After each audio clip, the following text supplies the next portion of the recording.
মুক্তিযোদ্ধা প্রমাণ আছে, আজকে প্রমাণ করে দেব। আমি 1971-এর ঘটনাকে মুক্তিযুদ্ধ বলি না, কারণ যেই যুদ্ধে আমাদের মুক্তি ঘটে না তারে মুক্তিযুদ্ধ বলাটা ভণ্ডামি। আর আরেক রাষ্ট্র এসে আমার মুক্ত করে দিয়ে যেতে পারে না, তাই তো ঘটিছে, তাই না? 1971-এ কারণ কইতে পারে 1971-কে আমরা তাইলে কি বলবো? সবচেয়ে ভালোভাবে বলা সম্ভব বাংলাদেশের জন্ম। এই বাংলাদেশের জন্ম ইতিহাসের অংশ, এই জন্মকে আমাদের জাস্টিফাই করতে হবে, তাইলেই বাংলাদেশ রাষ্ট্র টিকবে। না হলে বাংলাদেশ টিকে থাকার মরাল অথরিটি থাকবে না, নৈতিক যে অথরিটি সেটা থাকবে না। যাই হোক, সেই আলাপ আমি পরে করব, আজকে না। আজকের আলাপটা একটু মুখরোচক টাইপের। 1971 নিয়ে মুক্তিযোদ্ধাদের বীরত্ব নিয়ে ফাপা আর মিছা কথা কিভাবে ধরতে হয় সেটা দেখাই দেব। আজকের টেস্ট কেস হচ্ছে ফজা পাগলা, আর ফজা পাগলা যে প্যাথোলজিক্যাল লায়ার সেটাও দেখাই দেব। আসেন আল্লাহর ওয়াস্তে শুরু করি। ফজা পাগলা একটা সাক্ষাৎকার দিচ্ছে বেকারত্ব টিভিতে। রণাঙ্গনের স্মৃতি এই সিরিজে তারে আনিছিল শফিক আহমেদ, এটা এই অনুষ্ঠান করতো। তো এই অনুষ্ঠান এতই গুরুত্বপূর্ণ মুক্তিযুদ্ধ চেতনা মারানের কাছে যে মুক্তিযুদ্ধ জাদুঘর এই জন্য তারে পুরস্কার দিচ্ছে। দেখেন, তার মানে এই প্রোগ্রামে যা যা বলিছে সেসব গুরুত্বপূর্ণ কথা আমাদের আমলে নেওয়া উচিত। আসেন এগুলো আমরা দেখি, আগে তার কথা শুনি, তারপরে আমরা পরীক্ষা করে দেখি কথাটা সত্য আর মিথ্যা কিনা।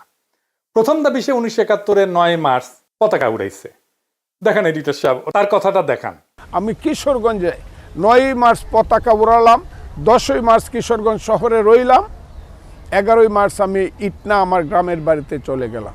আচ্ছা, এইবার আসেন দেখিস কিশোরগঞ্জে কে কবে স্বাধীন বাংলাদেশের পতাকা উড়াইছিল। 1971 সালের 6 মার্চ অকুতোভয় ছাত্রনেতা কামরুজ্জামান কমরু কিশোরগঞ্জে সর্বপ্রথম স্বাধীন বাংলাদেশের পতাকা উত্তোলন করেন। কিশোরগঞ্জে পতাকা উড়ানো হয়েছে 6 মার্চ, 9 মার্চ না। আর সে উড়ায় নাই। এইটা সাহেব একটা স্কোর কার্ড করেন না পাশে, শেষে দেখুন নি ওই পাস করিছে না ফেল করিছে, লেখেন পতাকা উড়ানোর দাবি, নাম্বার কত দিমু, হদ্দুটে 0, লাড্ডা গোড্ডা। আসেন পরের দাবি কি তা দেখি। তারপরে সে কয় যে 11 মার্চে গ্রামের বাড়ি যায়, ইটনা থানায় গিয়ে বলে অস্ত্র দিয়ে দিতে হবে। 200 থেকে 250 ছাত্র নিয়ে নাকি ট্রেনিং করায় আনসার কমান্ডার দিয়া। পরে কইছে এটাই তার একমাত্র ট্রেনিং এবং এটাই তার কমপ্লিট ট্রেনিং আর কি, আনসারের ট্রেনিং দিয়া মিলিটারি যুদ্ধ করেছে। যাই হোক, এবং সেই ইটনায় গিয়ে আমি ওসি সহ সমস্ত পুলিশকে বললাম অস্ত্র সব দিয়ে দিতে হবে, এবং ইটনার মাঠে তৎকালীন আনসার কমান্ডারদের নেতৃত্বে আমরা ট্রেনিং দিতে শুরু করলাম। এবং সেই সংখ্যাটা আমাদের খুব কম ছিল না, প্রায় 2 থেকে 250 ছাত্র বা যুবক আমরা ট্রেনিং দিলাম ইটনার মাঠে। আমি আমার জীবনের প্রথম যুদ্ধটা করেছিলাম। ওই যে ইটনাতে যে ট্রেনিংটা দিলাম সেই ট্রেনিংটা আমার সম্পূর্ণ ছিল ট্রেনিং একটা। তো মুক্তিযুদ্ধে ইটনা উপজেলা এই শিরোনামে মুক্তিযুদ্ধ জ্ঞান কোষের প্রথম খণ্ডে এই ট্রেনিং এর কথা নাই। যদিও এই ফজা পাগলা সম্পর্কে বলা হয়েছে সে মুক্তিযুদ্ধের অন্যতম প্রধান সংগঠক। তাহলে এডিটর সাহেব, ইটনা ট্রেনিং করানোর দাবির পক্ষে কোনো প্রামাণ্য রেফারেন্স বইয়ে এভিডেন্সে নাই, তাহলে ইডিও সে লাড্ডা গোড্ডা দেন। এডিটর সাহেব 2-0, কি আর করবেন, যা দিবেন হাতে তাই যাবে সাথে। এরপরে সে বলতেছে 21, 22 এবং 23 জুন সে তামাবিল জাফলং এ মীর শওকতের আন্ডারে যুদ্ধ করেছে। সে ছিল ডাউকিতে, নিজেই কইছে। দেখেন এডিটর সাহেব এই অংশটা। মেজর মীর শওকত আলীর নেতৃত্বে প্রথম আমি জাফলং এবং তামাবিলে একটা যুদ্ধ করি। পাকিস্তানি হানাদার বাহিনী জাফলং তামাবিলে ছিল, আর আমি ছিলাম ভারতের শিলংয়ের কাছে ডাউকির পারে। 3 দিন এখানে যুদ্ধ করেছিলাম। সেটা ছিল 21, 22, 23 জুন। সেই যুদ্ধ আমার প্রথম যুদ্ধ। মুক্তিযুদ্ধের সামরিক অভিযান 2য় খণ্ডে যে এই জায়গাটা যুদ্ধের কথা বলছে না, ওই যে তামাবিল জাফলং, ওই যুদ্ধের সব যুদ্ধের বর্ণনা আছে। এটা হচ্ছে রাধানগরের যুদ্ধ। অনেকগুলো যুদ্ধ হয়েছে রাধানগরের। এই অঞ্চলটা মীর শওকতের 5 নম্বর সেক্টরের অন্তর্ভুক্ত ছিল। ফজার দাবি অনুযায়ী সে মুজিব বাহিনীর সদস্য ছিল। দেখান এডিটর সাহেব, দেখান সে মুজিব বাহিনীর সদস্য। মুজিব বাহিনীর সদস্যরা দেশে ঢোকার আগে দেশ স্বাধীন হয়ে যায়। দেশের একটা ক্ষুদ্র অংশ পার্বত্য চট্টগ্রাম দিয়ে ঢোকে শেষ দিকে। তো ফজা ডিসেম্বরের 2য় সপ্তাহে ফজার কোনোভাবেই মীর শওকতের সেক্টরে যুদ্ধ করার সম্ভাবনা নাই, তাও তর্কের খাতিরে ধরি যে করছে। তাও তার বলা তথ্যই ভেরিফাই করি। আসেন মুক্তিযুদ্ধের সামরিক অভিযান 2য় খণ্ড থেকে পড়ি। রাধানগর কমপ্লেক্সের গুরুত্ব সিলেট তামাবিল ডাউকি সড়কের অবিভাজ্য ভারতীয় উপমহাদেশে ইংরেজ শাসনামল থেকেই যথেষ্ট গুরুত্ব বহন করে আসছে। ভারতের আসাম, মেঘালয়, মণিপুর, নাগাল্যান্ড, মিজোরামের সাথে স্থলপথে বাংলাদেশের ব্যবসা বাণিজ্য ও যাতায়াতের একমাত্র যোগাযোগ মাধ্যম হচ্ছে এ সড়কপথ। 2য় বিশ্বযুদ্ধে মিত্রবাহিনীর বার্মা ফ্রন্টে যুদ্ধ পরিচালনাতেও এ সড়কটি একটি গুরুত্বপূর্ণ ভূমিকা পালন করেছে। সামরিক দিক থেকে সিলেট তামাবিল সড়কটি নিজেদের আয়ত্তে রাখতে পারার অর্থ অনেকাংশেই ছিল সিলেটের প্রতিরক্ষা নিশ্চিত করা। এ কারণেই সিলেট তামাবিল সড়কটি যে কোনো বড় আক্রমণ থেকে রক্ষা করার জন্য পাকিস্তানিরা সিলেট শহর থেকে তামাবিল বিওপি পর্যন্ত সব গুরুত্বপূর্ণ জায়গায় সুদৃঢ় প্রতিরক্ষা ব্যবস্থা গড়ে তুলেছিল।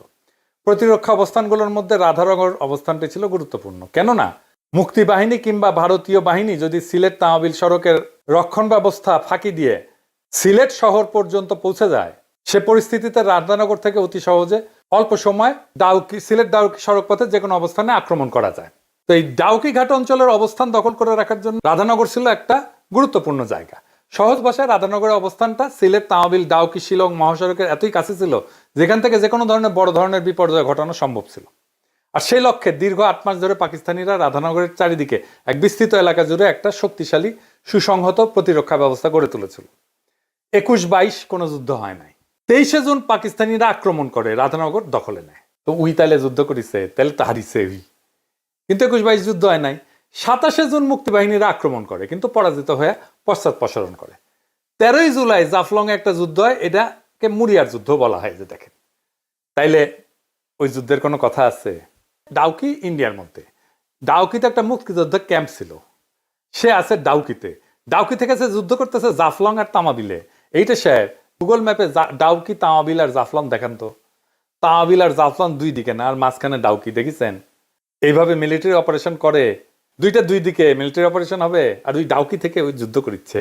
হ্যাঁ, ওই ডাউকি থেকে ওই দুইটা জায়গার দূরত্ব প্রায় 10 কিলোমিটারের মতো। মানে এটা ছেলে খেলা। আচ্ছা ভাই, আর্মির লোকজন আছে না, আপনারা কেন চ্যালেঞ্জ করেন না এসব বালসাল? তাহলে এডিটর সাহেব, জাফলং এ লাড্ডা গুড্ডা, তাই না? শূন্য। এইবার আসেন করিমগঞ্জ আর তরাইল থানা মুক্ত করা। এইটা সাহেব দেখানো কি কইছে আগে? আমরা করিমগঞ্জ থানা, তারাইল থানা আমরা দখল করলাম, তাদের সমস্ত অস্ত্র নিলাম, তারাইল থানা মুক্ত করলাম, করিমগঞ্জ থানা মুক্ত করলাম। ভিতরে এই যুদ্ধগুলো আমাদের করতে হয়েছে। করিমগঞ্জ থানাকেও মুক্ত করে নাই। 14ই ডিসেম্বর তারা রাজাকাররা ছাইড়ে চলে যায়, তারপরে পুরা করিমগঞ্জে মুক্ত হয়ে যায়। এটাকেও মুক্ত করে নাই। তাইলে এখানেও লাড্ডা গুড্ডা। করিমগঞ্জ থানা লাড্ডা গুড্ডা। তরাইল থানা মুক্তিযুদ্ধ জ্ঞান কোষে তরাইল থানা মুক্ত করার যুদ্ধের কথা আছে, সেটাও আছে। তরাইল থানা পাক হানাদারদের সঙ্গে মুক্তিযুদ্ধদের 3 বার যুদ্ধ হয়। একবার তারা দখল করার পরে পাক বাহিনী আবার এটা যে পাল্টা দখল করে নেয়। অক্টোবর মাসের প্রথম দিকে মুক্তিযোদ্ধারা থানা দখল করে, নভেম্বর মাসের শেষ দিকে হানাদাররা আবার তা দখল করে নেয়। 14ই ডিসেম্বর মুক্তিযোদ্ধারা পুনরায় দখল করে স্বাধীন বাংলার পতাকা উত্তোলন করে, একেবারে স্বাধীন হয়ে যায়। ওই কোসে আর নাকি যুদ্ধই করা লাগেনি, ফায়ার বললেই নাকি পলায় যেত। তরাইল থানা দখলে 3 বার যুদ্ধ করতে হয়েছে। ফায়ার বললে কেউ পলায় যায় নাই। ফায়ার বললে থানা ছেড়া পলায় যাইতো। সে আসতেছে রে শুনলে নাকি কাঁপতো। দুনিয়া কেউ শুনেছেন একটা গেরিলা অপারেশনে যাওয়ার আগে জানায় অপারেশনে যায় কেউ? ওই তো যুদ্ধের বেশি কি জানে না। আগে সে আসতেছে এটা জানায় দেয়, জানায় দিয়ে অপারেশন করে কেউ। বালসাল যা বলে বাঙ্গুরা সেটা খায়। সে নাকি কান ধরে উঠবাস করে ছেড়ে দিছে। এডিটর সাহেব শোনান। কিন্তু খুব সত্য করে বলতে গেলে বলতে হয়, আমার নাম শোনার সঙ্গে সঙ্গেই রাজাকাররা পালায় যেত। ফজলু কমান্ডার আসিতেছে, এই কথাটা তাদের কাছে আগুনের মতো মনে হইতো যে কেউ বাঁচবো না, কাজে সবাই পালিয়ে যেত। কাজে কোনো থানা দখল করতেই আমাকে ওইভাবে যুদ্ধ করতে হয় নাই। খালি একটা ফায়ার বলার সঙ্গে সঙ্গে একটা ফায়ার দিলেই বুঝছে যে আমাদের জীবন হবে, রাজাকাররা পালিয়ে গেছে। ওসিদেরকে ধরে আনছি, সিউদেরকে, তখন সিউ ছিল, তাদেরকে ধরে এনেছি গাঙ্গের পাড়ে কোথাও স্কুলের সামনে কান ধরে উঠবস করে 10টা বেতের বাড়ি দিছি। জীবনে আর কোনোদিন থানায় আসবি না, ছেড়ে দিয়েছে। তো তারাইল থানা আবার দখল নিল কেমনে পাক বাহিনী? তাহলে এখানে লাড্ডা গুড্ডা, ডাবল শূন্য। এইটা শেপ দেন। ফাইনালি সবচেয়ে মজার যুদ্ধ, আসেন এর দেখি। সে বলতেছে 9 ডিসেম্বর কালনি কুশিয়ারা এসে যুদ্ধ করছে। তার কাছে জানতে চাইছে যে তার কি কখনো এমন মনে হয়েছে যে সে আর কখনো বাঁচবে না। সে কইতেছে এই কথাটা, আগে শোনান কি কইতেছে। এটা হলো 9ই ডিসেম্বর 1971 সাল। এইটা আমি বলি নাই আপনাকে। এটা হলো আমার কালনি কুশিয়ারার যুদ্ধ। মেঘনা যাকে বলে, পরবর্তী আজমিরগঞ্জ একটা নদী কালনি কুশিয়ারা হইয়া চাতলপাড়ের কাছে মেঘনায় আইসা পড়ছে। সেই কালনি কুশিয়ারার যুদ্ধে আমি 3টা স্টিমারে 179 জন পাক বাহিনী ছিল, মিলিশিয়া ছিল, রাজাকার ছিল, আমরা মাত্র 3 জন। এখনও আরেকজন জীবিত আছে। কয়েকদিন আগে আমার আরেক মুক্তিযোদ্ধা বন্ধু মারা গেছে। আমরা 3 জন, আমি ফজলুর রহমান, আমার ডেপুটি কমান্ডার নিহারেন্দু দেবনাথ, আমার আরেক সাথী আবু তাহের ঠাকুর মারা গেছে। 3 জন আমরা যুদ্ধ করি। তাদের 2 জনের কাছে 2টা LMG ছিল। স্টিমার আমরা আক্রমণ করি কালনি কুশিয়ারায় 2টা LMGর মাধ্যমে। আমার কাছে মাত্র একটা স্ট্যান্ড গান ছিল। আমি সিগন্যাল দেওয়ার সঙ্গে সঙ্গে দুই দিক থেকে নদীর উপরে স্টিমারে ফায়ার হওয়া শুরু হইলো, একদম মাস্টার ব্রিজ উড়ে গেল। শেষ পর্যন্ত পাক বাহিনী আমার কাছে সারেন্ডার করলো। এটা ছিল আমার 9ই ডিসেম্বরের যুদ্ধ। পাক বাহিনী বুঝতে পারে নাই যে আমরা 3 জন, কারণ আমি 500 লোককে লাইং ডাউন করাইছিলাম এই লাঠি দিয়া, কাজে তারা আমাদের কাছে সারেন্ডার করছিল। কি কইলো? 3টা স্টিমারে 179 জন পাক সেনা আসতেছিল, তারা 3 জনে হারাই দিছে। 2 জনের কাছে সাবমেশিন গান ছিল আর তার কাছে স্টেন গান ছিল। 179 জন এই গুলিতেই সারেন্ডার করলো। হ্যাঁ করিছে, কারণ ওই কাছে লাঠি হাতে নাকি 500 লোকরে শুয়ে রাখছিল, তাই দেখে ভাবিছে যে অনেক লোক তাদের গুলি করতেছে। ট্রেনিং পাওয়া আর্মি 2টা LMG 2 পার থেকে গুলি করতেছে, নদীর 2 পার থেকে। তারপরে মনে করবে 500 লোক গুলি করতেছে, মানে বালসাল যা বুঝাবে। গাজার নৌকা পাহাড়ের চলে। পলাশী যুদ্ধ নাকি সে যুদ্ধ লেঙ্গা করেছিল, 5 কামানে শুয়ে রাখিছিল ওর সোলজারদেরকে। তো ওই রবার্ট ক্লাইভ ভাবিছে সারিছে কত কামান, কিন্তু ওর মধ্যে একজনের আসছিল চুলকানি। তো 5 যে হাত দিয়ে চুলকাইছে, ক্লাইভ বুঝিছে যে কেস তো খারাপ। এই চুলকানির জন্য রবার্ট ফিরোজুল্লাহ হারিয়েছিল। শুনিছেন না এই গপ্প? চুলকানির ওষুধ বিক্রি করে যে সমস্ত হকার তাদের কাছে, এই গপ্প ওই ফজা পাগলা শুনেছিল। তাই শুনে আমাকে শুনেছে, আমাকে বাচ্চা কাচ্চা ভাবিছে। বাচ্চা কাচ্চারা এই সমস্ত গল্প করে, দামরা বুড়ারা এই সমস্ত গল্প করে, সেগুলো আবার শুনে কেউ কিছু কয় না। এই জন্যই এদের এত বার বাড়িছে। ইয়াল্লাহ দরবেশ বানায় দাও, আমি এই দুনিয়ার থাকুন না।